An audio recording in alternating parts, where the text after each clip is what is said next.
शन्नो मित्रं शं वरुणः शन्नो भवद्वर्यमा शन्न इन्द्रो बृहस्पतिः शन्नो विष्णुरुक्रमः नमो ब्रह्मणे नमस्ते वायो त्वमेव प्रत्यक्षं ब्रह्मासि त्वमेव प्रत्यक्षं ब्रह्म वदिष्यामि ऋतं वदिष्यामि सत्यं वदिष्यामि तन्मामवतु तद्वक्तारमवतु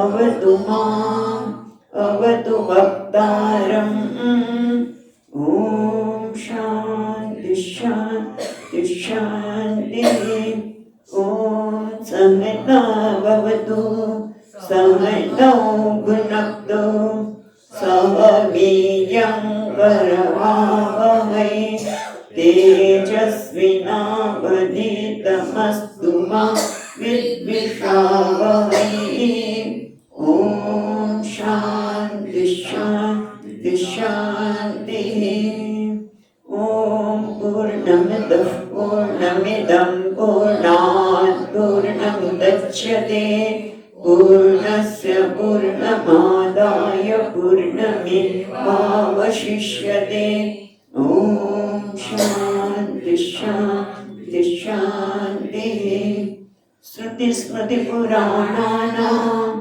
आलयं करुणालयं नमामि भगवत्पादं शङ्करं लोकशङ्करं शङ्करं शङ्कराचार्यं केशवं बादरायणं सूत्रभाष्यकृतौ वन्दे भगवन्तौ पुनः पुनः ईश्वरो गुरुरात्मेति मूर्तिभेदविभागिने व्योमवद्व्याप्तदेहाय दक्षिणामूर्तये नमः।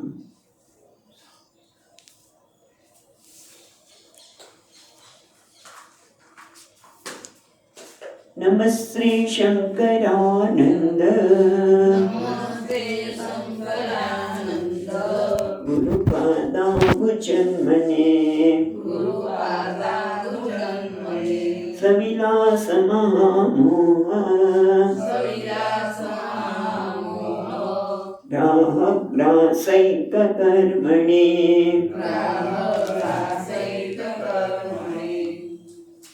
25वां श्लोक।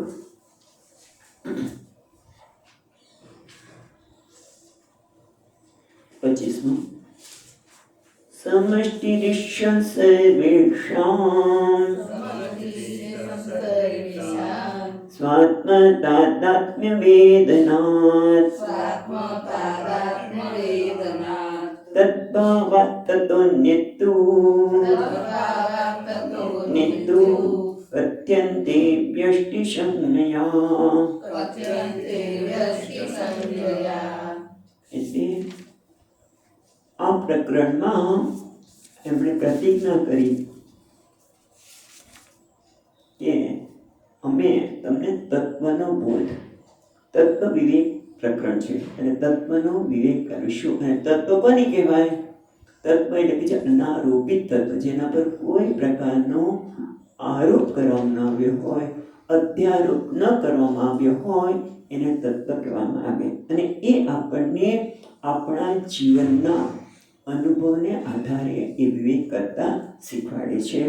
અને એટલા માટે આપણે જોયું કે જાગ્રત અવસ્થામાં અનેક અનુભવ કરીએ છીએ, પણ એ અનુભવોને પ્રકાશિત કરનાર સંવિત તો એક જ છે. એવી રીતે સ્વપ્નમાં પણ એ જ સંવિત સ્વપ્નના જગતના પદાર્થોને પ્રકાશિત કરે છે, અને સુષુપ્તિમાં પણ એ જ સંવિત ચૈતન્ય પ્રકાશિત કરે છે. અને એવું પછી જો એક જાગ્રત સ્વપ્ન સુષુપ્તિ એક દિવસ માટે હોય તો બીજા દિવસે પણ એ જ હોય. પછી માસ, વર્ષ, યુગો, કલ્પ બધામાં સંવિત એક છે. એટલે સંવિત હંમેશા રહેવાણ છે, માટે નિત્ય છે, માટે સત્ય છે, સત છે. સત છે, બરાબર. સત્ય કહો કે સત છે, જે સંબિત છે, ચેતન છે અને સત છે. સત છે અને ચિત્ત બંને સંબિત છે અને આત્મા છે એવું આપણે વિસ્તારથી ચર્ચા કરી. પણ એ આત્મા આનંદ સ્વરૂપ છે એનું જ્ઞાન છે ને, કારણ કે આત્મા આનંદ સ્વરૂપ છે એવું એનો અનુભવ કરેલો છે. દરેકને આનંદનો અનુભવ છે અને એટલે ક્યાં આનંદ રહેલો તો છે. આનંદ ન હોય તો માણસ જીવી શકે નહીં. પણ એ આનંદ મારું સ્વરૂપ છે ખબર નથી. કારણ કે ગઈકાલ દ્રષ્ટાંત બધું એ દ્રષ્ટાંતને ફરી વાર લઈએ કે બધા વિદ્યાર્થી પાઠશાળામાં બધા વિદ્યાર્થીઓ વેદનું પાઠન કરી રહ્યા છે.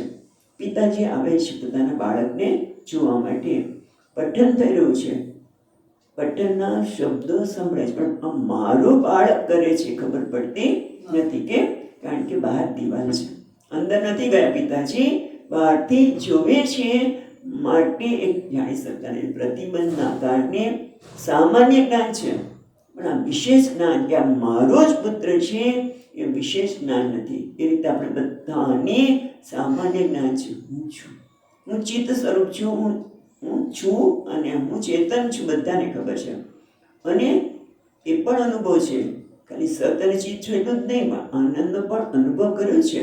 એટલે કે આત્માનસ્તુ કામાય સર્વમ પ્રિય ભવતી. આપણે સૌથી વધુમાં વધુ પ્રિય હોય તો કોણ છે?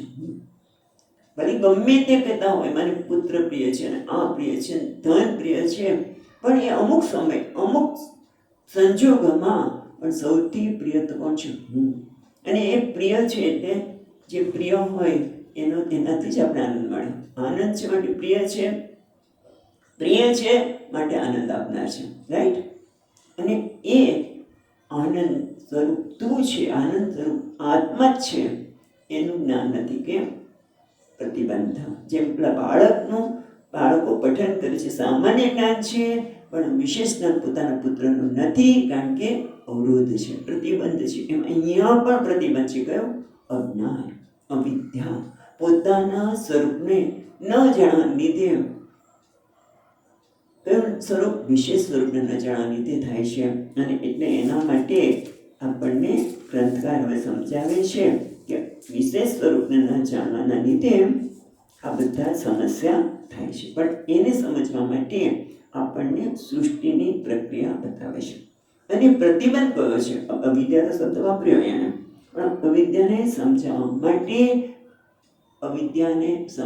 આપણને પ્રકૃતિની વાત કરી કે ચિદાનંદમય બ્રહ્મ તો ચિદાનંદમય છે, પણ એ પ્રતિબિંબ સાથે જોડાયેલો છે, પ્રતિબિંબ સાથે જોડાયેલું છે.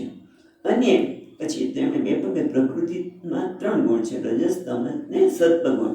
એ પ્રકૃતિ 2 પ્રકાર છે, એક શુદ્ધ સત્વ અને બીજી મલિન સત્વ. શુદ્ધ સત્વમાં જે શુદ્ધ સત્વવાળી પ્રકૃતિ છે એમાં સચ્ચિદાનંદ પરમાત્માનું પ્રતિબિંબ પડતા એ શું બની જાય છે? ઈશ્વર. એટલે ઈશ્વર જ શુદ્ધ સત્વ અથવા તો માયા. શુદ્ધ સત્વ શું? માયાનો વેશ લઈને એ ઈશ્વર બને છે, સર્વજ્ઞ સર્વશક્તિમાન એ બને છે. અને એ જ પરમાત્મા વિશુદ્ધ સત્વની પણ મલિન સત્વનો વેશ લઈને અનેક જીવ બની જાય છે. કેમ? મલિન સત્વમાંથી અનેક બન્યા, માયામાંથી તો એક જ ઈશ્વર છે. અને અહીંયા અનેક કેમ? તો કે મલિનતા એટલે રજોગુણ ને તમોગુણ, એનું નામ મલિનતા. અને મલિનતાના તારતમ્ય છે માટે અનેક જીવો બની ગયા, બરાબર. અને પછી પાછું એ પણ કહ્યું કે આ અવિદ્યા માયાને પોતે વશમાં રાખે છે. ઈશ્વર માયાના વશમાં નથી, સ્વતંત્ર છે. પણ આ જીવ છે એ અવિદ્યાના વશમાં છે. અને એ અવિદ્યાને જ કારણ શરીર કહેવાનું. અવિદ્યાને લીધે આખું આ સૃષ્ટિ, આ જગત, આ વ્યક્તિ, બધાનું સર્જનનું કારણ પણ છે અજ્ઞાન. સ્વરૂપનું અજ્ઞાનના કારણે જ આ આખું સમાજ સૃષ્ટિનું સર્જન થયું. માટે અવિદ્યાને કારણસર કહ્યું. અને અવિદ્યાને કારણસર સાથે જે અહંભાવ ધરાવે છે, અહંકારને એટલે આપણે અહંભાવ કહીશું કે જે અહંભાવ ધરાવે છે, હું કારણ શરીર છું, એવું છે કે જેને પ્રાજ્ઞા કહેવામાં આવ્યો. અને પછી આપણને એ પણ જોયું કે તમ પ્રધાન પ્રકૃતિમાંથી જે આ જીવ છે એને તમ પ્રધાન પ્રકૃતિ હે ભોગાય ઈશ્વર આજ્ઞા, એના ભોગ માટે જે પ્રાર્થના છે એ પ્રાર્થનાના ભોગ માટે, પ્રાર્થનામાંથી શું આવશે પણ જોઈએ છીએ કે તેજસ અને સ્થૂળ શરીર પાડવું, પણ એના ભોગ માટે ઈશ્વરની આજ્ઞાથી પંચમહાભૂતનું સર્જન થયું, આકાશ, વાયુ, જળ, અગ્નિ અને પૃથ્વી. અને પછી એમાંથી પણ આગળ જોયું કે પંચમહાભૂત તો કીધું, પણ પંચમહાભૂત કેવા છે? સૂક્ષ્મ છે. અને ત્રણેય પંચમહાભૂત છે એકમાંથી ઉત્પન્ન થયા છે ભગવાનની આજ્ઞાથી, આ તમ પ્રધાન પ્રકૃતિમાંથી. ત્રણ પ્રધાન પ્રકૃતિ છે, પણ એ પ્રકૃતિમાં કયા ગુણ છે? ત્રણ, સત્વ, રજસ અને તમસ. તો પંચમહાભૂતમાં પણ સત્વ, રજસ, તમસ ગુણો છે. એમાં સત્વ અંશમાંથી 5 જ્ઞાનેન્દ્રિય થઈ. કઈ 5 જ્ઞાનેન્દ્રિય? શ્રોત્ર, શ્રોતેન્દ્રિય, પછી ત્વચા. તો જો ચોપડીમાં મારા મને 19મા શ્લોકમાં છે, શ્રોત્રેન્દ્રિય, ત્વચા, આંખ, રસનેન્દ્રિય અને જ્ઞાનેન્દ્રિય. આ 5 જ્ઞાનેન્દ્રિય ઉત્પન્ન થઈ. અને 5 અંશમાંથી મન અને બુદ્ધિ. મન અને બુદ્ધિ બે નથી, પણ અંતઃકરણની જે પ્રકારની વૃત્તિ છે, ત્યારે અંતઃકરણમાં સંશય થાય, જવું કે નહીં, જવું તો છે પણ કેવી રીતે જવું? પછી નાના આ લોકો જાય છે સાથે હું જઈશ, પછી જો નિર્ણય કર્યો એટલે જવું કે નહીં એ મન, અને એ જ વૃત્તિ અંતઃકરણની જ્યારે નિશ્ચય કરે છે ત્યારે બુદ્ધિ બની. એટલે પછી એ પણ જોયો. અને આ રીતે જ્ઞાનેન્દ્રિયની ઉત્પત્તિની વાત કરી. કર્મેન્દ્રિયની ઉત્પત્તિ ક્યાંથી થઈ? તો કે એ જ પંચમહાભૂતના રજો ગુણમાંથી કર્મેન્દ્રિય ઉત્પત્તિ કઈ કઈ થઈ? જો 21મા પાના 21મા શ્લોકમાં શું કહે છે? એટલે કે વાગેન્દ્રિય, બોલવાની ઇન્દ્રિય, આની હાથ, પગ, પાયુ અને ઉપસ્થા. આ 5 કર્મેન્દ્રિય ઉત્પન્ન થઈ. અને એ રજોઅંશ 5 તત્વ છે, આકાશ, વાયુ, બધાના રજોઅંશને ભેગા થવાથી પ્રાણ બન્યા. જેમ સત્વગુણના 5 પદ ભેગા થઈ અંતઃકરણ બન્યું, બરાબર? એટલે અહીંયા 5 પદે પ્રાણ બન્યું. અને પછી એ પણ મનાવ્યું કે આ બધા કર્મેન્દ્રિય અને જ્ઞાનેન્દ્રિય છે એ કેવા છે? સૂક્ષ્મ છે. આંખ આપણે કહીએ છીએ તો બહારનું ગોળક છે, પણ આંખમાં જોવાની શક્તિ પ્રદાન કરે છે. અને એને આપણે કહીએ છીએ અક્ષર. આંખ નહીં, આંખને જોવાની શક્તિ, એટલે જોવાની શક્તિ પ્રદાન કરે. શ્રોત્રેન્દ્રિય એવી રીતે અક્ષેન્દ્રિય કહીએ, એટલે આંખને જોવાની શક્તિ પ્રદાન કરે છે. એ ઇન્દ્રિય સૂક્ષ્મ છે, બહારનું ગોળક છે, એટલે બધી સૂક્ષ્મ છે. એટલે 5 જ્ઞાનેન્દ્રિય, 5 કર્મેન્દ્રિય, 5 પ્રાણ, મન અને બુદ્ધિ, તેને સતત અને લિંગ શરીર અથવા તો સૂક્ષ્મ શરીર કહેવામાં આવ્યું. અને આ લિંગ શરીર જે પ્રાજ્ઞા છે એ લિંગ શરીર ઉઠાવે છે. કેમ? આપણે દ્રષ્ટાંત યાદ રાખીએ. આપણે ગાઢ નિદ્રામાં સૂતા હોઈએ, પછી પહેલાં શું કરે? અર્ધ જાગ્રત અવસ્થામાં આવે, પછી પૂર્ણ જાગ્રત થઈ. ખ્યાલ છે? પહેલા અર્ધ જાગ્રત, પછી પૂર્ણ જાગ્રત. એટલે પ્રાજ્ઞા એટલે સુષુપ્તિ, ગાઢ નિદ્રા અથવા તો કારણ શરીર.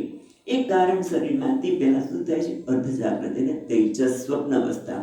એટલે કે પ્રાજ્ઞા જે સૂક્ષ્મ શરીર સાથે અભિમાન કરે છે ત્યારે એને તેજસ કહેવામાં આવે છે, કારણ કે તેજસ્વીતા ત્યાં છે. અને પાછું તરત જ એમણે અહીંયા વ્યક્તિની વાત કરતા સમષ્ટિને પણ સાથે લઈ લીધી, કારણ કે સમષ્ટિ અને વ્યષ્ટિ જુદા નથી. અને એટલા માટે એમણે હિરણ્ય ગર્ભ એટલે સૂક્ષ્મ શરીરના સમષ્ટિ સૂક્ષ્મ શરીર, બધા સૂક્ષ્મ શરીર ભેગા થાય એને કહેવાય સમષ્ટિ સૂક્ષ્મ શરીર. અને એની સાથે અભિમાન ધરાવનારને શું કહેવાય? સમષ્ટિ હિરણ્ય ગર્ભ અથવા તો ઈશા.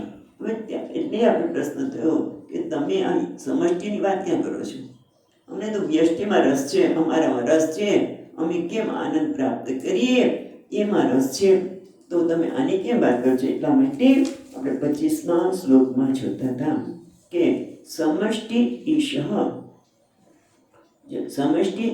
સર્વેશામ, તેને તમે અન્વય કરો તો ઈશ સર્વેશામ સ્વાત્મતાદાત્મ્ય બરાબર સમષ્ટિ સર્વેષાં સાત્મતાદાત્મ્ય સમષ્ટિ ભવેત.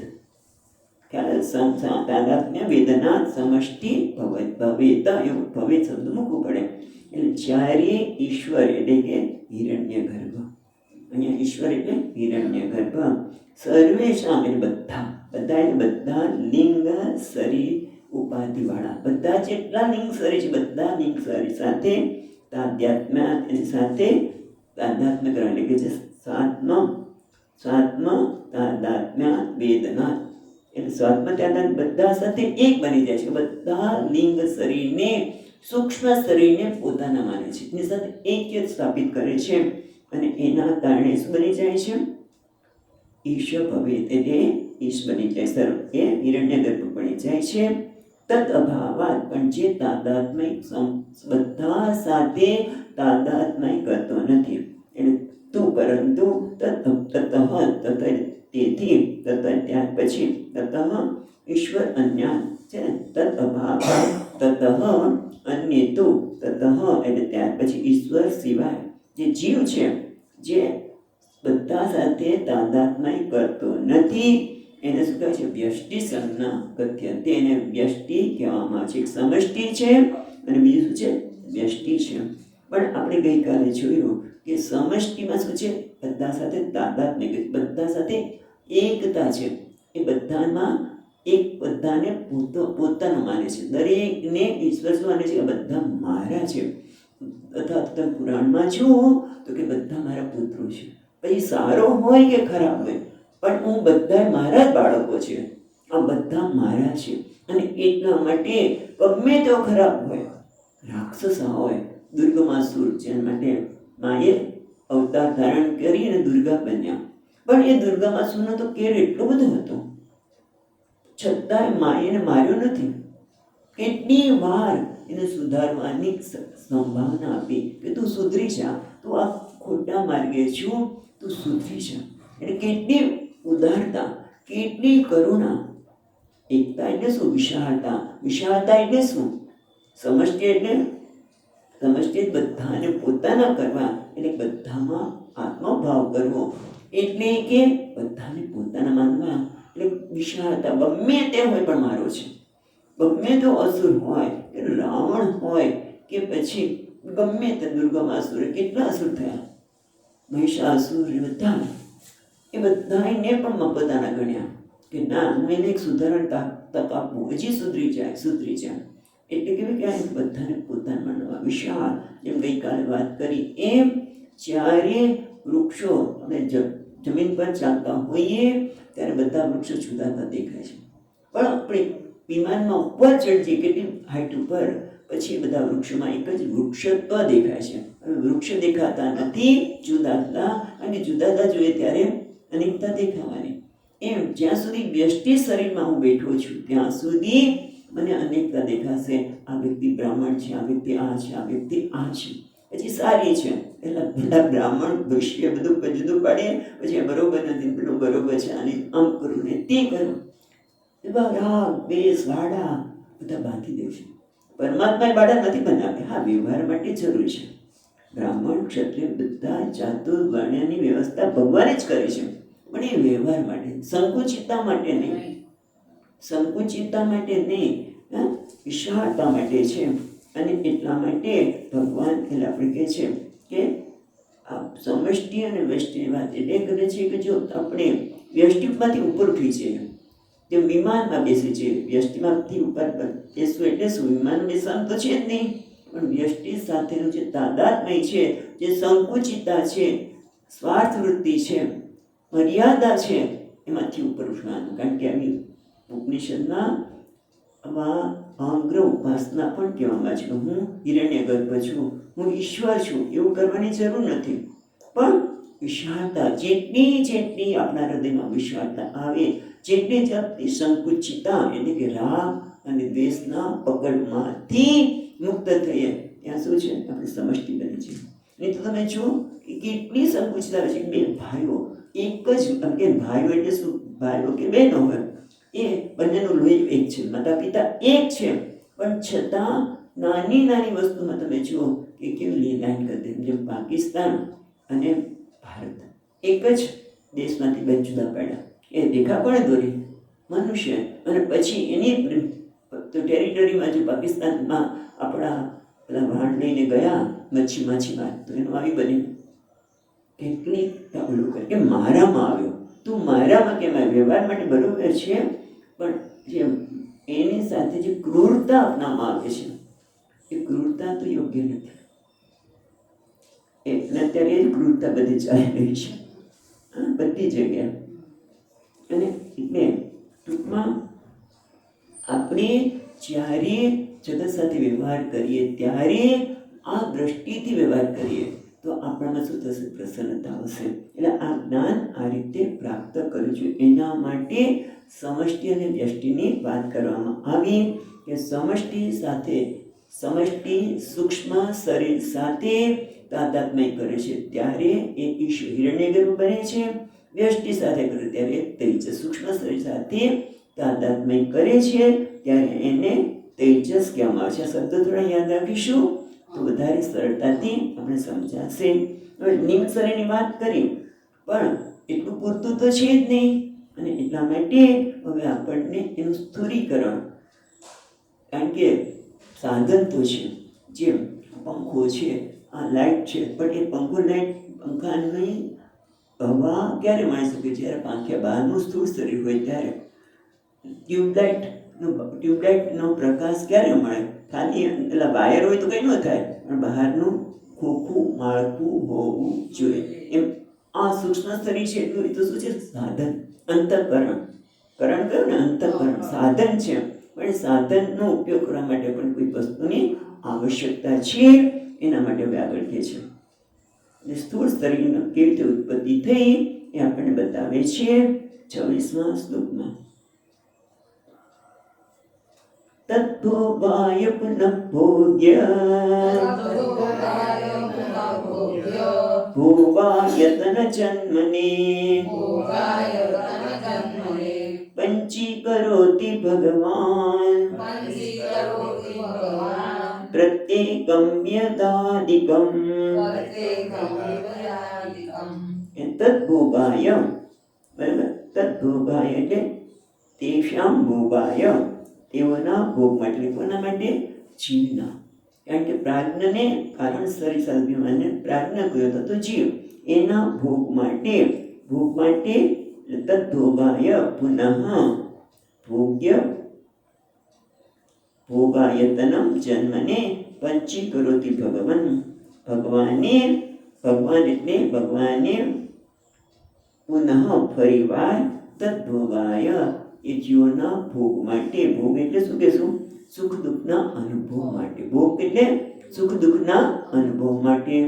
અને સુખ દુઃખનો અનુભવ આપણે સુખનો અનુભવ જ કરાય છીએ, પણ દુઃખનો પણ અનુભવ થાય છે. કેમ થાય છે આપણે જોઈએ છીએ, પણ એટલે કે છે ભગવાન તદ્ભોગ પુનઃ ફરી તદ્ભોગાયના ભોગ માટે ભોગ્ય ભોગાયતન જન્મને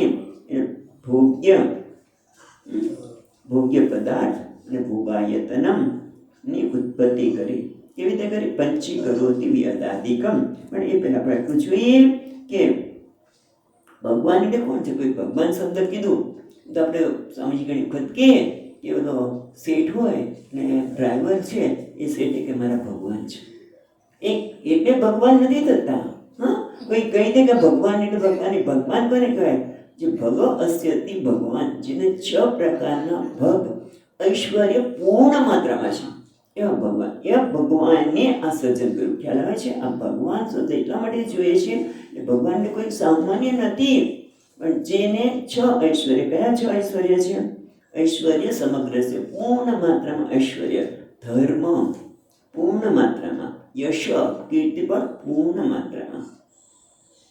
પછી શ્રી લક્ષ્મી, તત્વ બ્રહ્મ વિદ્યા, જ્ઞાન અને વૈરાગ્ય. આ 6 જેના પૂર્ણ માત્રામાં છે. એટલું જ નહીં, કઠોપનિષદ ભણતા હતા ત્યારે આપણે ભગવાન શબ્દનો અર્થ જોયો તો કે જેને ભૂતાના ગતિ અગતિ, પ્રાણી માત્રની ગતિ અને અગતિ, એનો જન્મ વગેરે બધાનું જેને જ્ઞાન છે એને કહેવાય ભગવાન. એમણે શું કર્યું?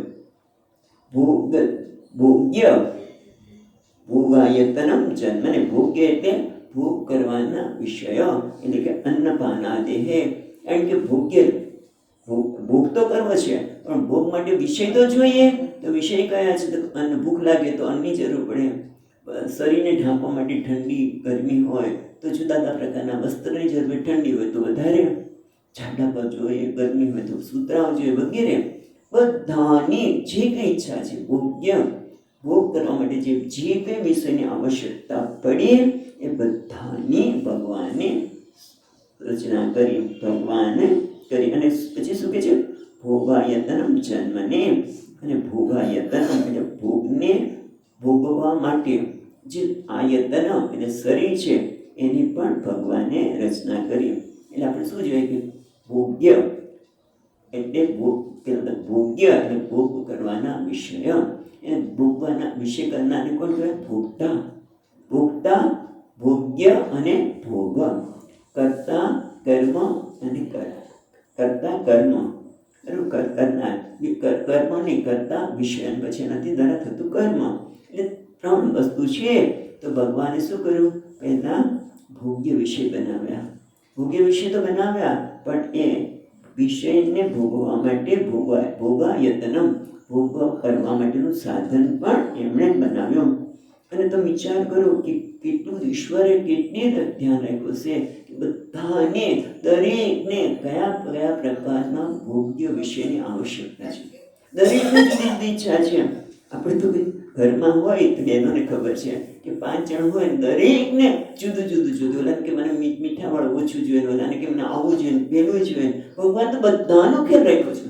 એક એક વ્યક્તિનો કેટલી વિશાળતા, કેટલી ઉદારતા થાય કે એક એકને કોઈને ભૂખ્યું રહેવું ન પડે. કે આપણે બધા કીધે કે મારું શું થશે, આમ થશે તો ક્યાં રહીશ. ઘણા લોકોને એટલી ચિંતા હોય કે આ લોકો આમ કરે છે, મારા ઘરને આમ થઈ જશે તો હું શું કરીશ. તારી તું શું ચિંતા કરે છે? એને ચિંતા બાકી છે. જેમ આપણે ખબર છે કે શિવાજી મહારાજ એને હું કેટલી બધી દુકાળમાં કેટલા લોકોનું ધ્યાન રાખ્યું હતું. એમના ગુરુજીએ શું કીધું કે શિવા, આ પથ્થરને તોડ. અને પથ્થરમાં એક કીડી પણ હતી અને સાથે ચોખાનો દાણો પણ હતો. ખ્યાલ આવે છે કે કેટલું બધાની એક ભોગ્ય, દરેક જીવને કયા વસ્તુની જરૂર છે એ બધાની એમણે ખ્યાલ રાખ્યું. અને પાછા ભોગાયતન, એ પ્રકારના જે પ્રકારની ઈચ્છા છે એ પ્રકારના ભોગ તો બનાવ્યા. ભોગ્ય પદાર્થો, ભોગ્ય એ ભોગ કરવાના પદાર્થો બનાવ્યા, પણ એ પ્રકારના શરીર પણ બનાવ્યા. કયા? 4 પ્રકારના: જરાયુજ, અંડજ, સ્વેદજ અને ઉદ્ભીજ. જરાયુજ એટલે જે જરાયુ, એટલે જરાયુમાંથી ઉત્પન્ન થયેલા આજુબાજુ જે કહે આમ તો ગર્ભમાંથી, સમજવા માટે વધારે સારું રહેશે કે ગર્ભમાંથી ઉત્પન્ન થતા. અને પછી અંડજ, ઈંડામાંથી ઉત્પન્ન થતા પક્ષી વગેરે. અને સ્વેદજ, સ્વેદ પરસેવા વગેરેમાંથી, આંકડ, મચ્છર એ બધામાંથી ઉત્પન્ન થાય, પાણીમાંથી. આમ તો પણ એ સ્વેદજ અને ઉદ્ભીજ, જે ભેદીને, પૃથ્વીને ભેદીને નીકળેલા વનસ્પતિ વગેરે પણ ભગવાનમાં 4 પ્રકારની. આમ તો આપણા શાસ્ત્ર પ્રમાણે 84 લાખ યોની. અને 84, હમણાં તો કે 84 નહીં, હમણાં શું થયું, હમણાં કોરોના આવ્યો ત્યારે કદાચ બીજી કેટલી યોની બનાવી હશે ભગવાને. કેટલી યોની બનાવી. કેમ? કે જેથી જે તે શરીર દ્વારા એની ઈચ્છા પૂરી કરી શકે. આ બધી યોની બનાવવાની પાછળનું કારણ બીજું કંઈ નથી કે દરેકની ઈચ્છા પૂરી થાય, એને એના ભોગ્ય પદાર્થો મળે અને એના કર્મ પ્રમાણે એ સુખ અને દુઃખનો ભોગ કરી શકે. તો હવે એના માટે શું કર્યું? પંચીકરોતિ ભગવાન. એમણે પંચીકરણ કર્યું. પંચીકરણ એટલે શું? અપંચાત્મકમ, પંચાત્મકમ સંપાદ્ય. જે અપંચ છે એનું પંચીકરણ થયું નથી. પંચીકરોતિ એટલે સંસ્કૃતના શું કહે છે? જેનું પંચીકરણ થયું નથી, જે તન્માત્ર અવસ્થામાં છે એને પંચીકરણ કર્યું, એને 5માં ભેગા કર્યા. બરાબર?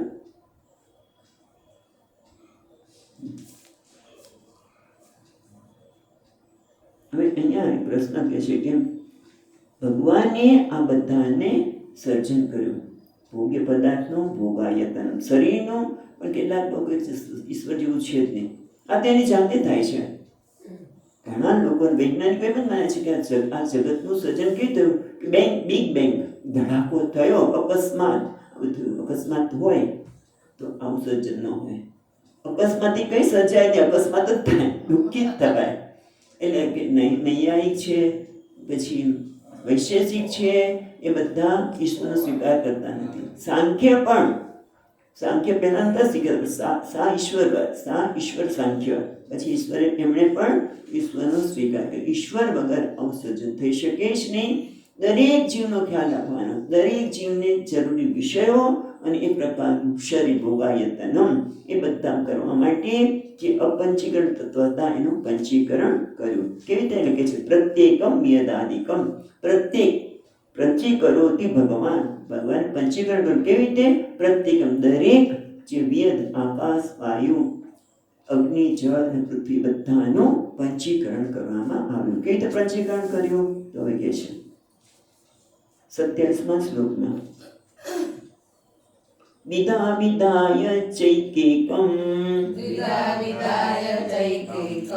ચતુર્ધા પ્રથમ પુનઃ સ્વશ્રેતરદ્વિતીયાંશૈઃ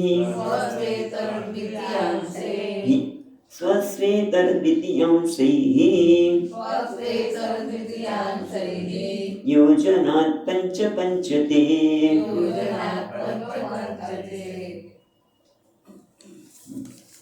હવે આપણને પંચીકરણ કેવી રીતે થયું? આમ તો જેને તત્વબોધનો અભ્યાસ કર્યો છે એને ખબર છે, પણ અહીંયા શું કહે છે?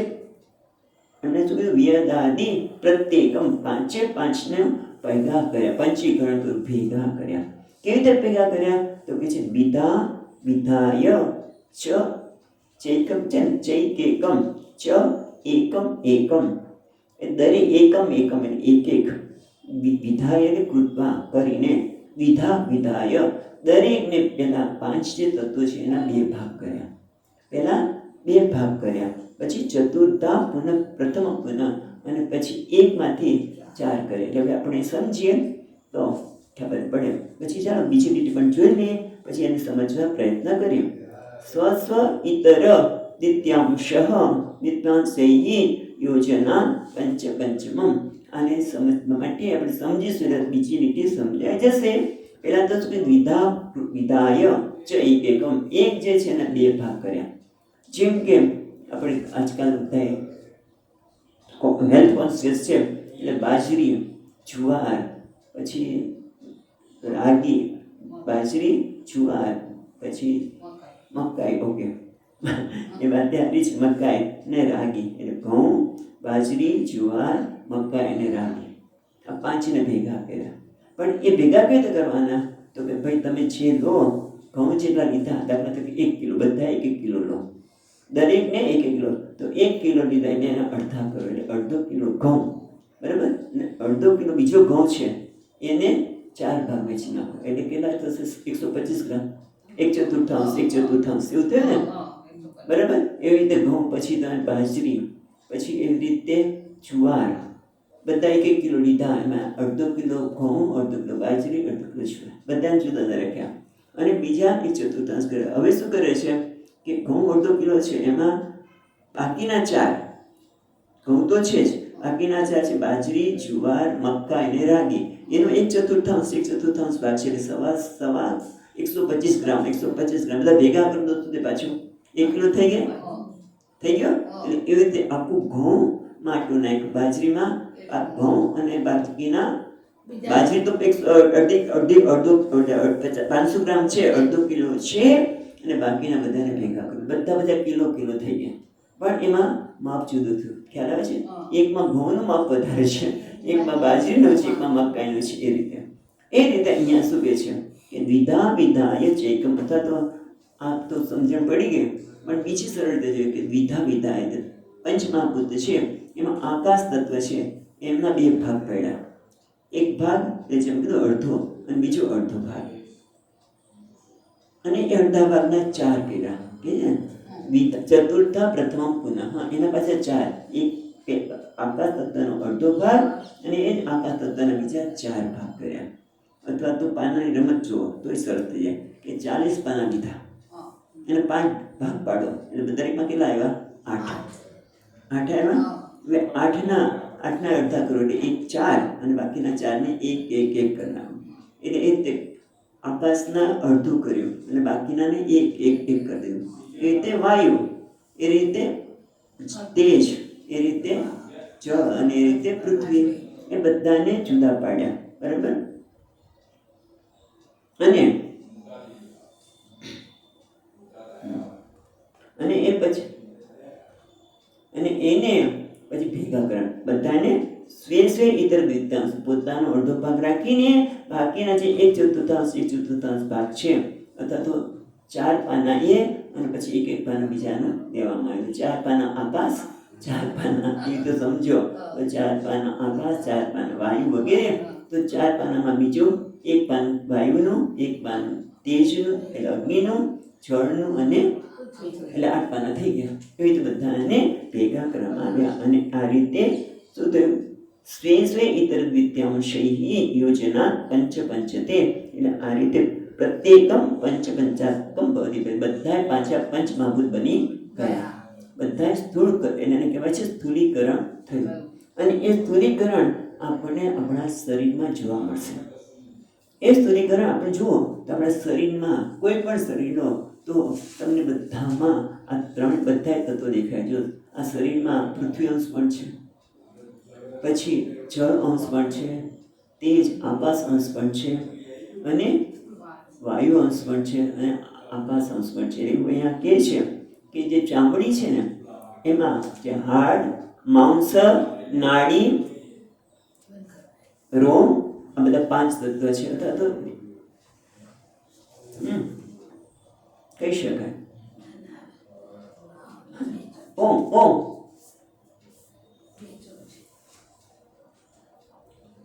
એટલે હાડ, માંસ, નાડી, રોમ અને એ બધા 5 તત્વ પૃથ્વી તત્વના છે. જળ તત્વ જે છે આપણા શરીરમાં એમાં શું બન્યું છે? વીર્ય, રુધિર, મૂત્ર, લાળ અને સ્વેદ છે. એટલે કે જે અન્ય પદાર્થને પચાવે છે. પછી તેજ તત્વમાંથી શું થાય છે કે જે ભૂખ લાગવી, તરસ આવી, આળસ આવી, બગાસા આવ્યા, ઊંઘ આવી એટલે બગાસા એટલે ઊંઘ અને મોઢા પરની તેજ ક્રાંતિ, આ બધું તેજ તત્વ લીધે છે. અને એટલે જો અગ્નિ તત્વ વધી જાય તો ભૂખ લાગે અને અગ્નિ તત્વ ઘટી જાય તો ભૂખ લાગે નહીં. પછી ઊંઘ આવે, આળસ આવે, બધું પણ થઈ શકે. એ તો વાયુ તત્વ જે ચાલવાનું કામ કરે છે, વાંકા વળવાનું કામ કરે છે, દોડવાનું કામ કરે છે. બરાબર. પછી શરીર મોટું થવું, જાડું થઈ ગયું, શરીર પતલું થઈ ગયું, સંકોચાવું ને પોળું થવું, આ બધું કોનું કામ છે? વાયુ તત્વનું. એટલે ઘણી વખત આપણે થાય કે અમુક ઉંમર થાય પછી શરીર ઘટવા મળે, સંકોચાઈ ગયો. કેમ? કારણ કે વાયુ તત્વના પ્રમાણમાં ફેરફાર થયો, સુકાઈ ગયું શરીર, વાયુ તત્વ વધી ગયું માટે. અને વાયુ તત્વ ઘટી જતું હશે તો કદાચ શરીર વધતું હશે, આપણે ખ્યાલ નથી. એ રીતે આકાશ એટલે કે પોલાણ તો ક્યાં ક્યાં છે? તો કે કટી પ્રદેશમાં, પછી કમરમાં છે ને, પછી હૃદયમાં, પછી કંઠમાં, પછી મસ્તક ઉપર અને કટી પ્રદેશ, ઉદર રહી ગયું, પેટ, કટી, ઉદર, હૃદય, પછી મસ્તક અને કંઠ આપવામાં આકાશ તત્વ છે. અથવા તો એવું પણ કહે છે કે કામ, ક્રોધ, આકાશ તત્વના અભિવ્યક્તિ ક્યાં થાય છે? કે કામ, ક્રોધ, શોક, મોહ અને ભય એ આકાશ તત્વને લીધે છે. ટૂંકમાં આ બધા જ તત્વોનું પંચીકરણ થયું છે. એને કહેવાય સ્થૂળ શરીર. અને સ્થૂળ શરીરમાં બધા જ તત્વો જોવા મળે છે. પછી એક મનુષ્યનું લીધું એ તો કોઈ પણ લો તો બધામાં આ જ છે. કારણ કે કેટલાક એવા શરીરમાં પછીના શ્લોકમાં હશે કે કેટલાક શરીર છે એમાં પંચીકરણમાં કોઈ તત્વ જળ તત્વનું પ્રમાણ વધારે હોય છે, આપણે જોઈશું હમણાં. એટલે બધામાં તમારે આ રીતે કહેવાય ને, એક ચોખાના ચોખ્ખું ચડી ગયું કે નહીં, ખીચડી થઈ ગઈ કે નહીં, તો આખી ખીચડીના દાણા જોવાની જરૂર નથી, એક ન દબાવો બધાને દબાવી ગયા. એટલે આ રીતે આપણે જોઈ શકીએ કે પંચીકરણ કરવાથી આ બધા જ 5 તત્વો પદ્મમાં રહેલા છે. હવે પંચીકરણનું આગળ વાત કરે છે કે એમાંથી આગળ શું કાર્ય ઉત્પન્ન થયું તો કે છે 28મા શ્લોકમાં તૈરંડસ્તત્ર ભુવનમ ભોગ્ય ભોગાશ્રયો ભવઃ હિરણ્યગર્ભસ્થૂલેસ્મિન દેહે વૈશ્વાનરો ભવેત.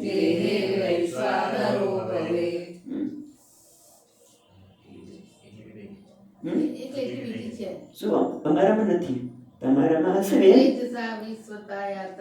એક મિનિટ, મારામાં એ શબ્દ નથી. પછી તેજસા વિશ્વતાયાતા એ 29મા શ્લોકમાં છે. ઓકે, એટલે અહીંયા આપણે બે લીટી જોઈશું, પણ રહી નથી ગઈ. તૈહી કે રમાંથી વિસર્ગ લીધા પછી અ નીકળશે. તૈહી અંડઃ, બરાબર. તૈહી અંડઃ તત્ર, એટલે તૈહી એટલે પંચીકૃત ભૂતૈહી, જે પંચીકરણ થયું, અપંચીકરણ પદાર્થનું પંચીકરણ થયું, એમાંથી અંડ એટલે બ્રહ્માંડ ઉત્પદ્યતે, એમાંથી બ્રહ્માંડની ઉત્પત્તિ થઈ. તત્ર ભુવનમ, પછી જો કે તૈહી એટલે પંચીકૃત થવાથી જે ઉપાદાન કારણ છે, પંચીકૃત એટલે પાંચ તત્વનું જે પંચીકરણ થયું એમાંથી આખા બ્રહ્માંડની ઉત્પત્તિ થઈ. તત્ર એટલે ત્યાં, એટલે બ્રહ્માંડમાંથી ભુવનમ એમાંથી આ બધા 14 ભુવનની ઉત્પત્તિ થઈ. પહેલા પંચીકરણ થયું એટલે સ્થૂલીકરણ થયું, એ સ્થૂલીકરણથી આખું બ્રહ્માંડ ઉત્પન્ન થયું. એટલે બ્રહ્માંડ એટલે શું? જ્યાં 14 ભુવન છે. ભુવન એટલે 14 ભુવનની ઉત્પત્તિ થઈ. 7 ઉપર અને 7 નીચે. 7 ઉપર એટલે 7મા ભૂને, પૃથ્વીને ગણી લેવાની. ભૂહુ ભુવઃ સ્વઃ મહઃ જનઃ તપ અને સત્યમ. અને નીચે અતલ વિતલ સુતલ તલાતલ રસાતલ અને પાતાળ. 7 નીચે અને 7 ઉપર. શેના માટે આ બધા બનાવ્યા? કે જે બધા લોકો એટલે કે છે ભોગ્ય ભોગાશ્રયો ઉદ્ભવ, એમાં જે ભોગ્ય પદાર્થ છે, કારણ કે ભોગ્ય પદાર્થ છે ભોગ કરવા છે એના માટે વિષયો, અને ભોગાશ્રય એટલે શરીર. ભોગાશ્રય પણ ઉમેરવાનું શેનાથી? ઈશ્વર આજ્ઞયા જાયંતે, આ બધા જ ઈશ્વરની આજ્ઞાથી ઉત્પન્ન થયા. બરોબર. ભુવને શું તૈતે પ્રાણી બી ભોગતું યોગ્યાય અન્નાદિ તત્લોકા ચિત શરીરાણી ચ તૈહિ પંચીકૃતૈહિ ઈશ્વરાય આજ્ઞાયા જાયંતે, ઈશ્વરની આજ્ઞાથી 14 ભુવન થયા. એ ભુવનમાં જે તે ભુવનમાં રહેનારા લોકો માટે ભોગ્ય વિષયો અને એના માટે એક પ્રકારના શરીર. કારણ કે દરેક ભુવનમાં 14 ભુવનની વાત કરી, દરેક ભુવનમાં તારતમ્ય છે. કેમ? કારણ કે જેટલા પુણ્ય કરો વધારે કરો એમ તમને ઉપરના લોકમાં દેવ યોનિમાં વગેરેમાં જવા મળે. પિતૃ યોનિમાં જવું હોય, પિતૃલોકમાં તો અમુક પ્રકારનું શરીર જોઈએ. એના ભોગ પણ જુદા છે. એ લોકોને ગરમ બધું ગમે, દૂધ ગરમ આપો, પિતૃલોકોને તે ગમે. એટલે એ પ્રકારના ભોગ્ય પદાર્થ બનાવવા પડે. સ્વર્ગલોકમાં બીજા, સત્યલોકમાં બીજા, પછી પાતાળમાં બધે જાઓ તો પાછા કેટલી કાળ છે. વિચાર તો કરો, કેટલી કાળજી રાખી જ ભગવાને બધા લોકમાં રહેનારા લોકો. અને એ પણ કેવા? ભગવાને નક્કી નથી કર્યું કે આ લોકમાં જાય, પણ આપણા પોતાના જ કર્મ. એટલે બહુ પુણ્ય કર્મ કર્યા હોય તો પૃથ્વી લોકથી ઉપરના લોકમાં જવા મળે. અને મિશ્ર કર્મ એટલે પુણ્ય પાપમાં થોડો ઘણો તારતમ્ય હોય તે પૃથ્વી લોક ઉપર આવે. અને એથી પણ અધમ કર્મ કર્યા હોય, આમ ક્રોધના જ આવેગમાં રહીને, રાગ દેશના જ આવેગના પ્રભાવમાં રહીને જ કોઈ પ્રકાર વિવેક વગર જેને કર્મ કરે છે બધા પાતાળ સુધી, રસાતલ પાતાળ તલાતલ બધામાં જાય. અને એ પ્રકાર ભલે જાય, એને આવા કર્મ કર્યા છે. ભગવાન કહે તારે ફોડવું તું ફોડી લે, હું તારે કઈ ધ્યાન આપીશ ને. શરીર તો આપ્યું, પણ એને અનુરૂપ એના ભોગ્ય પદાર્થો પણ આપ્યા બધા એના. એટલે કે પણ કેવી રીતે ઈશ્વર આજ્ઞા, ભગવાન ઈચ્છાથી આ બધા 14 ગુણની રચના થઈ. એના માટેના જરૂરી શરીર આપવામાં આવ્યા. અને પછી આગળ કહે છે એવમ સ્થૂલ શરીર ઉત્પત્તિ અભિધાય, અને આ રીતે જે સ્થૂળ શરીરની ઉત્પત્તિ થઈ ત્યારે પછી અહીંયા શું કહે છે, હિરણ્ય ગર્ભ સ્થૂલેસ્મિન, આ હિરણ્ય ગર્ભ છે હવે બ્રહ્માંડ બની ગયું સ્થૂળ શરીર, એટલે 14 ભુવન એ કોણ છે? હિરણ્ય ગર્ભ છે. પહેલા ઈશ્વર જે આપણે સુસુપ્તિ અવસ્થા એને પ્રાજ્ઞ કહ્યું, વ્યષ્ટિની દ્રષ્ટિએ સમષ્ટિ ઈશ્વર કે છે બધાના કર્મો, બધા જીવ શાંતિથી સૂતા છે, થાકી ગયા છે, એ બધા પ્રલયકાળમાં સૂતા છે. પછી એમાંથી હિરણ્ય ગર્ભ જ્યારે જીવોને ભોગવાની ઈચ્છા થઈ ત્યારે એના સમષ્ટિ ભોગવવાનો સમય થયો ત્યારે એમાંથી હિરણ્ય ગર્ભમાંથી હવે પછીનું સ્થૂલીકરણ બ્રહ્માંડ, એટલે કે હિરણ્ય ગર્ભ સ્થૂલેસ્મિન દેહે વૈશ્વાનરો ભવે. એ જ હિરણ્ય ગર્ભ આ સ્થૂળ દેહમાં બ્રહ્માંડ સાથે તાદાત્મ્ય કરવાથી હવે શું કહે છે? વૈશ્વાનર. એને વૈશ્વાનર એવું કહેવામાં આવે છે. વૈશ્વાનર ભૂત આપણે શરીરને કહીશું, વ્યક્તિને કહીશું, પણ બંને રીતે કહે છે. આમ તો ખરેખર અહીંયા વૈશ્વાનર કહ્યું છે, પણ વિરાટ, એને વિરાટ કહેવામાં આવે છે, એને વિરાટ કહેવામાં આવે છે. પણ અહીંયા શબ્દ વૈશ્વાનર આપ્યો છે એટલે આપણે એ જ ગુજરાતી કરવું પડે, બરોબર છે? તમારે એ છે ને હિરણ્ય, એક મિનિટ, હિરણ્ય ગર્ભ, એક જ મિનિટ આપણે જો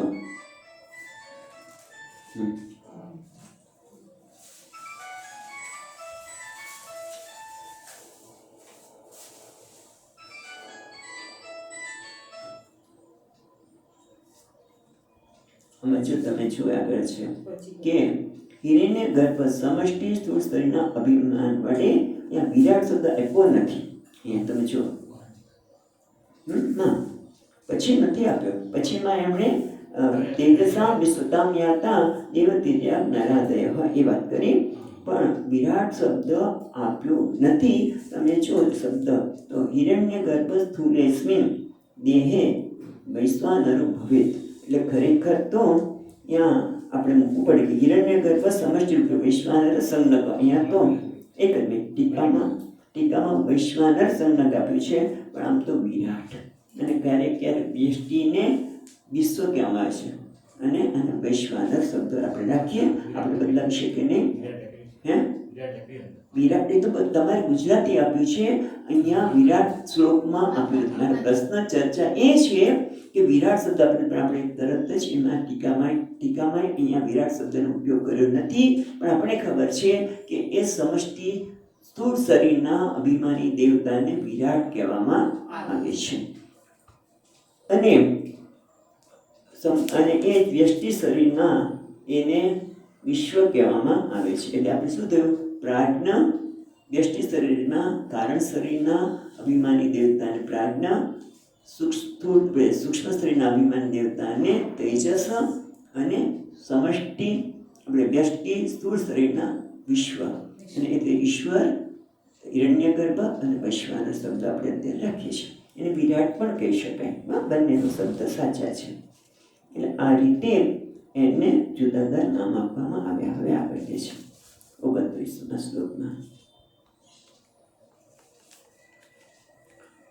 તેજસા વિશ્વતામ યાતા દેવતિર્યં નરાદયઃ તે પરાં દર્શન પ્રત્યક તત્વબોધ વિવર્જિતાઃ. આજે ખબર નહીં બધા આગળ પાછળ બોલે, બાકી સરસ બોલો છો. એક આમ તેજસ બરોબર છે, પણ બોલવામાં તો સાથે બોલી શકાય. એ કારણ આપણે બચ્ચા માટેનું છે, પણ એની છોડો આપણે, પણ હવે ધ્યાન રાખજો. તેજસા વિશ્વતામ યાતા દૈવતિર્યં નરાદયઃ. એ તેજસ છે, જ્યારે એનું સ્થૂલીકરણ કર્યું એટલે કે છે તેજસા વિશ્વતામ યાતા, જે તેજસ ઇદાનીમ હવે એ વિશ્વ સંજ્ઞા પ્રાપ્ત કરે છે. જે જીવ છે એ વિશ્વ જીવ જેને કહેવામાં આવે છે, જેને પ્રાજ્ઞ કહ્યું, એ તેજસ બન્યા, અને તેજસ જ્યારે સ્થૂળ શરીર સાથે અભિમાન કરે છે, અભિમાન એટલે અહમ છું, અહમ વૃત્તિ કરે છે, અભિમાન એટલે અહમ વૃત્તિ કરે છે, ત્યારે એને વિશ્વ કહેવામાં આવે છે. અને વિશ્વ કોણ છે? તો કે કયા જીવો છે જે સ્થૂળ શરીરમાં? તો કે દેવ, તિર્યમ, એટલે પશુ પક્ષી નર વગેરે વગેરે રાક્ષસ આ બધાને વિશ્વ કહેવામાં આવે છે. જે તેજસ તત્વ સાથે તાદાત્મ્ય કરીને એટલે વૈશ્વાનર વિરાટ બંને સાચે છે. ઓકે, હવે આગળ તે પરાદર્શિન પ્રત્યેક તત્વ બોધ વિવર્જિતા. આ બધા કેવા છે? જે દેવ તિર્યક નર વગેરે છે જેને વિશ્વ કહેવામાં આવે છે, બધા કેવા છે? પરામદર્શિન. એ કેવા છે? બહિર્મુખ છે. પરામદર્શિન એટલે જે બહિર્મુખ છે, બધા જ બહિર્મુખ છે. કેમ બહિર્મુખ છે ભાઈ? તો કે એ પોતાના આનંદ માટે બધાને કીધું ને, ભોગ શેના માટે કરે છે? કે સુખની અનુભૂતિ થાય. બરાબર છે? દુઃખની અનુભૂતિ પોતાના કર્મને લીધે થાય છે, પણ એ સુખની અનુભૂતિ માટે જ માણસ પ્રયત્ન કરતો હોય છે. અને સુખ માટે એ સુખ માટે હંમેશા ક્યાં જોવે છે? જગતના પદાર્થોમાં. મને અહીંથી સુખ મળી જશે, મને અહીંથી સુખ મળશે. જગતના પદાર્થો વ્યક્તિમાં એટલે ભોગ્ય પદાર્થમાંથી જ સુખ મળશે. એટલા માટે કહે છે પરામદર્શિના. એટલે જે કહેવાય છે બહિર્મુખ. કેમ? પ્રત્યેક તત્વ બોધ વિયોજિતા. કારણ કે એમને પોતાના તત્વનો બોધ નથી કે હું આનંદ સ્વરૂપ છું. એ જ્ઞાનનો અને લીધે લોકો કહેવાય છે પરામુખ. અને આપણે કઠોપનિષદમાં પણ જોયું, પરાચિખાની વ્યતરણ સ્વયંભૂ પરામ પશ્યતિના અંતરાત્માના. કોઈને અંદર જોવાની પોતે આનંદ સ્વરૂપ છે, અંતરાત્માને પોતે આનંદ સ્વરૂપ છે એવું જોવાનો ખ્યાલ આવતો જ નથી. કેમ? પરાચિખાની વ્યતરણ સ્વયં. વ્યતરણ બ્રહ્માજીએ બધાની ઇન્દ્રિયોને બહિર્મુખ જ કરી છે. ઇન્દ્રિયો કેવી છે? હંમેશા બહિર્મુખ જ છે. બહારના વિષયનું જ એને જ્ઞાન થાય છે. મન પણ બહિર્મુખ કહી શકાય, પણ એ અંતર્મુખ બનવાની એનામાં શક્યતા છે. એને જો કેળવવામાં આવે તે અંતર્મુખ બની શકે, પણ ઇન્દ્રિયો તો હંમેશા બહિર્મુખ જ છે. એટલે બહારના વિષયનું જ્ઞાન કરે છે. બહારના વિષયનું જ્ઞાન છે એટલે બહિર્મુખ નથી. બહિર્મુખતા એટલે બહારના વિષયનું જ્ઞાન પ્રાપ્ત કરવું કે એની સાથે વ્યવહાર કરવો એટલે બહિર્મુખતા નથી. ખ્યાલ આવે છે? કેમ? કારણ કે જ્ઞાની પણ જગત સાથે વ્યવહાર તો કરવાનો છે. જ્ઞાન થયા પછી પણ એ વ્યવહાર તો કરે છે, પણ એ જ્ઞાનનો વ્યવહાર કેવો છે? રાગ દ્વેષ યુક્તાત્મા. બરાબર છે ને? વિષયા ઇન્દ્રિયશ્ચરન આત્મવસ્તે વિધેયાત્મા પ્રસાદમ અધિગચ્છતિ. ત્યાં કહે છે ને કે ભગવદ્ ગીતા કે રાગ દ્વેષ યુક્તાનામ, જેને પ્રત્યેક આત્મતત્વનો બોધ થયો છે, પોતાના તત્વનો બોધ થયો છે, એનામાંથી રાગ દ્વેષ ક્યાંથી આવે? કારણ કે હું આનંદ સ્વરૂપ છું. પછી જગતના પદાર્થો માટે રાગ દ્વેષ આવી શકે નહીં. તો રાગ દ્વેષ યુક્તાનામ ઇન્દ્રિય, કારણ કે ઇન્દ્રિયો દ્વારા વ્યવહાર તો કરવાનો જ છે, પણ એની બહિર્મુખતા કહેવાય નહીં. એટલે કહે છે આત્મવસ્તે વિધેયાત્મા, જે આત્મતત્વને જાણે છે અને પ્રસાદમ અધિગચ્છતિ, હંમેશા એને પ્રસન્નતા પ્રાપ્ત થવાની. એટલે બહિર્મુખતા એટલે ઇન્દ્રિયો બહારના વિષયમાં વ્યવહાર કરે છે એ નહીં, પણ બહિર્મુખતા એટલે જે સુખની શોધ બહાર કરે છે એને બહિર્મુખ કહેવાય. ખ્યાલ આવ્યો? આટલી ચર્ચા એટલે કરે છે. એટલે તો કહે છે ને ત્યાં આગળ કીધું ને કે પછી ઇન્દ્રિયાણામ વિચરતા યન મનોન વિધીયતે તદસ્યર્તિ પ્રજ્ઞામ વાયુનામ વિભાસી. જે ઇન્દ્રિયો તો બહિર્મુખ છે, પણ મન દ્વારા નિર્ણય થઈ ગયો કે ભાઈ મારું ખાલી નિર્ણય થઈ ગયો કે હું આનંદ સ્વરૂપ છું, માટે મારે વિષયને સત્યતા આપવાની જરૂર નથી. બહિર્મુખ એટલે કોણ? જે વિષયને સત્યતા આપે છે. વિષયમાં ભોગ બુદ્ધિ છે. જ્યાં સુખ નથી ત્યાં સુખને શોધ કરે છે.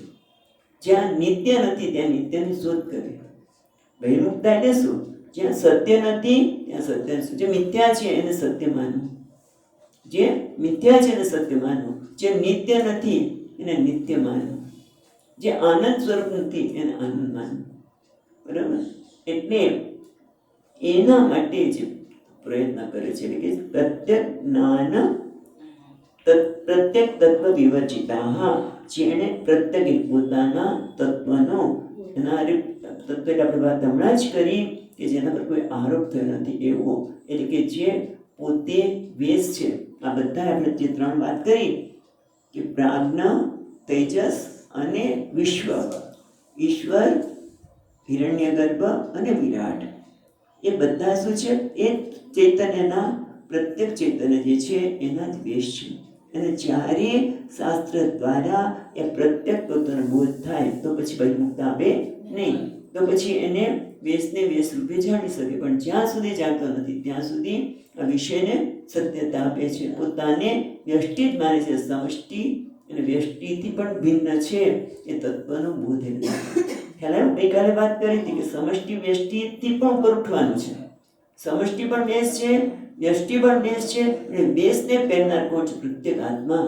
એને જાણવાનું છે. પણ જ્યાં સુધી પ્રત્યેક આત્માનો બોધ નથી ત્યાં સુધી બધા કેવા છે? પરામદર્શીના. બધા બહિર્મુખ છે, એટલે બધા સુખની શોધ માટે બહાર જાય છે. અને એટલા માટે શું કરવું પડે? સુખ મારે મેળવવું હોય તો કર્મ કરવું પડે. કર્મ કરો તો કર્મનું ફળ મળે. બરાબર? કર્મ કરો તો કર્મનું ફળ મળે, અને કર્મનું ફળ મેળવવા માટે પાછું બીજું કંઈક કરવું પડે. એ જ વસ્તુ આપણને અહીંયા કહે છે. અહીંયા બીજી વસ્તુ કહે છે એ પહેલાં જોઈએ, પછી શ્લોક જોઈએ. નનુ તાર્કિકાદય દેહ વ્યતિરેક આત્માનમ જાનાતિ. તમે કહો છો કે પરામદર્શી કોણ છે? કે જે દેહને જ આત્મા માને છે. પણ એવું નથી પરામદર્શી. આવું એ લોકો નિર્ણય કરે છે. આપણે તો વાત કરી કે પરામદર્શી એ છે, બહિર્મુખ એ છે કે જે વિષયમાં સુખ શોધે છે. પણ અહીંયા પ્રશ્ન એ કરે છે કે તાર્કિક એમતા તો દેહને આત્મા નથી માનતા, એટલે દેહથી આત્મા ભિન્ન છે એવું માને છે, તો તમે એને પરામદર્શી કેવી રીતે કહી શકો? તો કે એટલા માટે કે ભલે એ દેહ આત્મા દેહથી ભિન્ન છે, પણ છતાં એ લોકો શું માને છે? કે સ્વર્ગમાં જવું છે. સારા કર્મ કરી તો પણ સ્વર્ગમાં જવું. સુખ ક્યાં છે? સ્વર્ગમાં છે. ખ્યાલ આવ્યો? એટલે એ બધા બહિર્મુખ જ થઈ ગયા ને. એટલે કે એ લોકો આત્મા તત્વને જાણતા નથી. એટલે ભલે એ જેમ કહેતા હોય કે આ દેહથી આત્મા ભિન્ન છે, પણ એટલે એને જ્ઞાન છે એવું નથી કહી શકાય. કારણ કે એ સત્કર્મ કરવા માંગે છે કે જેથી સત્કર્મ કરીને હું સ્વર્ગમાં પ્રાપ્ત કરીશ, કોઈ લોકમાં, સત્ય લોકમાં ક્યાંક જઈશ. એને સુખ મારાથી ભિન્ન છે. એ જે કંઈ જાણે છે કેવા છે? બધા તત્વ, પ્રત્યેક તત્વબોધ વિવર્જિતા. હા, અને પ્રત્યેક બોધનું જ્ઞાન પોતાના આત્મતત્વનું કે હું પરાનંદ સ્વરૂપ છું, પરમ પ્રેમાસ્પદ છું, એ જ્ઞાન ન હોય તો શું થાય? શ્લોક વાંચીએ ખાલી. પૂર્વતે કર્મ ભોગાય કર્મ કર્તુમ ચ ભુંજતે નદ્યામ કીટા ઇવાગ્નતાત આવર્તાંતરમાશુતે વ્રજંતો જન્મનો જન્મ લભન્તે નૈવ નિવૃત્તિમ. એટલે અહીંયા બહુ જાણીતો શ્લોક આમ તો જોઈએ છે. પૂર્વતે કર્મ ભોગાય, ભોગ માટે કર્મ કરે છે, અને એ ભોગના સંસ્કાર બીજા કર્મ કરે છે. આમ સતત કર્મ એટલે શું કહે? હેતુ ફલાત્મકમ સંસાર. માંડુક્ય ઉપનિષદમાં કે છે હેતુ ફલાત્મકમ સંસાર. ભોગ માટે કર્મ કરે, એ ભોગના સંસ્કાર પણ પાછા બીજા કર્મ, એમ સતત માણસ આમાં જ અટવાઈ રહેલો છે. જે રીતે નદ્યામ કીટામ ઇવ આવર્તનમ આશુતે. નદીમાં પડેલો કીટો એક વમણમાંથી બીજા વમણથી ત્રીજા આંસુ ઝડપથી ફરે છે. એમાં મનુષ્ય પણ રજસ્તો જન્મ જન્મમ લભન્તે નૈવ નિવૃત્તિ. આ મનુષ્ય પણ કર્મ કરે શેના માટે? કારણ કે સુખ બહાર છે માટે. એના માટે આ તત્વનો બોધ નથી. પ્રત્યેક તત્વબોધ ન હોવાના લીધે એ કર્મ કરે તેના સંસ્કાર પડે, એ સંસ્કારને અનુરૂપ બીજું કર્મ થાય. કર્મ કરે કે ન કર્મ કરે બધું આવી જશે, પણ એના કારણે વ્રજંતો જન્મ જન્મ, એ કર્મનું ફળ પામવા માટે પછી બીજું જન્મ પ્રાપ્ત કરવો પડે. એ પણ એમની જે તે પ્રકારના કર્મ આધારે. કારણ કે 14 લોક બન્યા મહારાજે ભગવાને, ગમે તે લોકમાં જવું પડે. અને આમ એને ક્યારે નિવૃત્તિમ છે, નિવૃત્તિ નથી. જો નિવૃત્તિમ એટલે સુખ. એને શું કહે? સુખ. નિવૃત્તિ સુખમ ન લભતે, પણ છતાં એને સુખની પ્રાપ્તિ થતી નથી. અનેક જન્મ જાય ત્યાં છતાં પણ જે સુખ સ્વરૂપ પરમાત્માની પ્રાપ્તિ થતી નથી. એના માટે કાલે વિશેષ વિચાર કરીશું. પૂર્ણમદ પૂર્ણમિદં પૂર્ણાત પૂર્ણમુદચ્યતે પૂર્ણસ્ય પૂર્ણમાદાય પૂર્ણમેવાવશિષ્યતે. ઓમ શાંતિ શાંતિ શાંતિ. શંકરં શંકરાચાર્યં केशवं बादरायणं सूत्रभाष्यकृतौ वन्दे भगवन्तौ पुनः पुनः। ईश्वरो गुरुरात्मेति मूर्तिभेदविभागिने व्योमवद्व्याप्तदेहाय दक्षिणामूर्तये नमः। ॐ शान्ति शान्ति शान्तिः। हरिः ॐ। श्रीगुरुभ्यो नमः।